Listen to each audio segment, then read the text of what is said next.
bahasa dalam sholat. Dalam sholat Pak ya,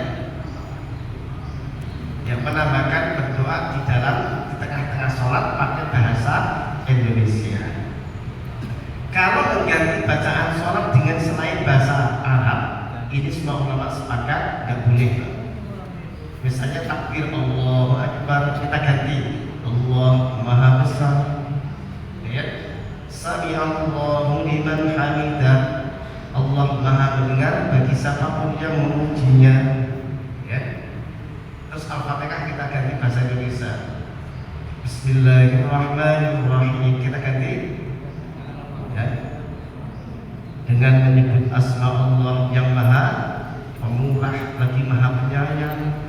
Segala puji bagi Allah Tuhan semesta alam yang Maha Pemurah lagi Maha Penyayang, yang menguasai dan merajai hari kiamat.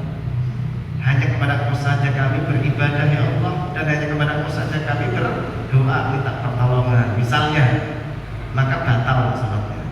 Salatnya tidak sah. Jadi semua bacaan dalam salat harus menggunakan bahasa yang sudah ditetapkan, disyariatkan oleh Rasul, yaitu pakai bahasa Arab.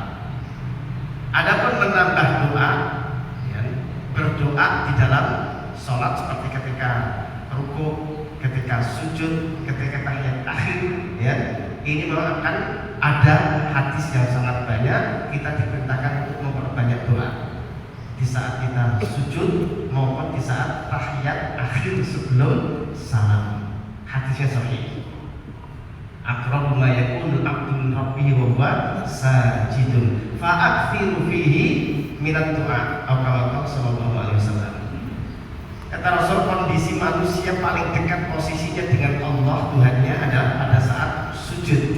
Oleh karenanya kata Nabi, perbanyaklah berdoa di dalam sujud. Hadis yang kedua, wa amma sujudu fa'aktsiru fihi ad-du'a faqaminun an yustajabu lahu. Atau kama qala sallallahu alaihi wasallam. Adapun ketika engkau sujud, perbanyaklah berdoa kepada Allah, karena apa? Sangat besar kemungkinan doa yang dipanjatkan di saat sujud itu mustajab, diijabah oleh Allah.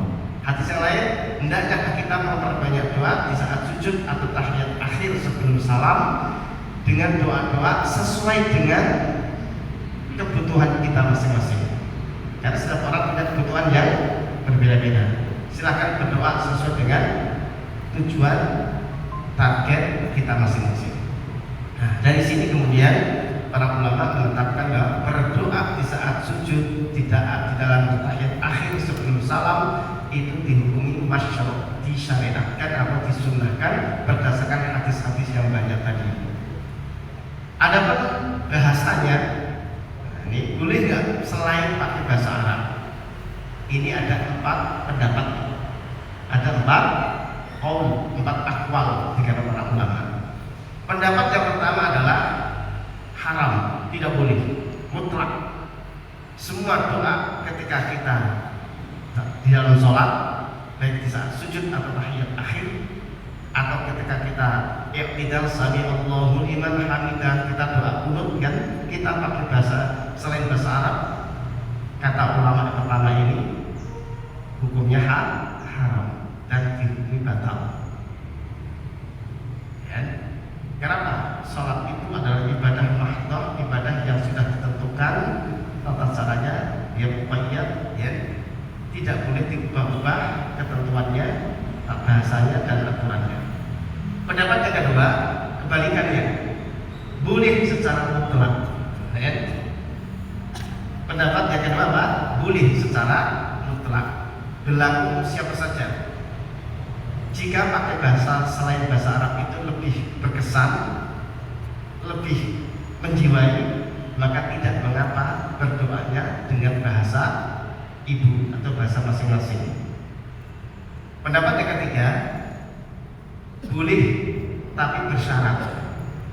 Boleh tetapi bersyarat. Syaratnya apa?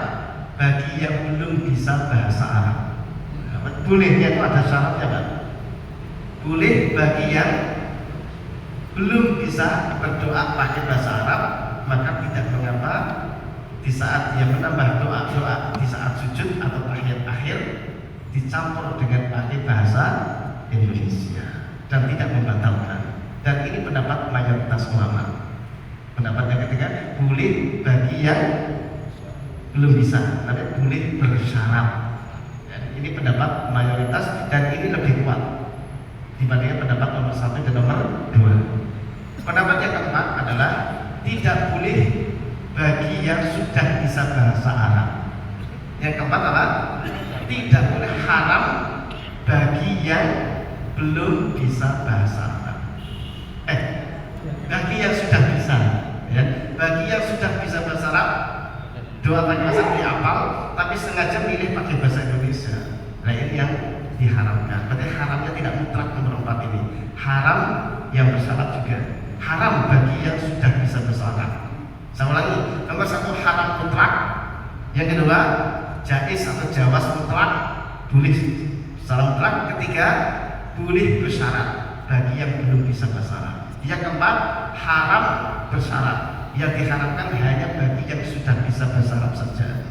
Ya. Kira-kira jangan pilih yang mana?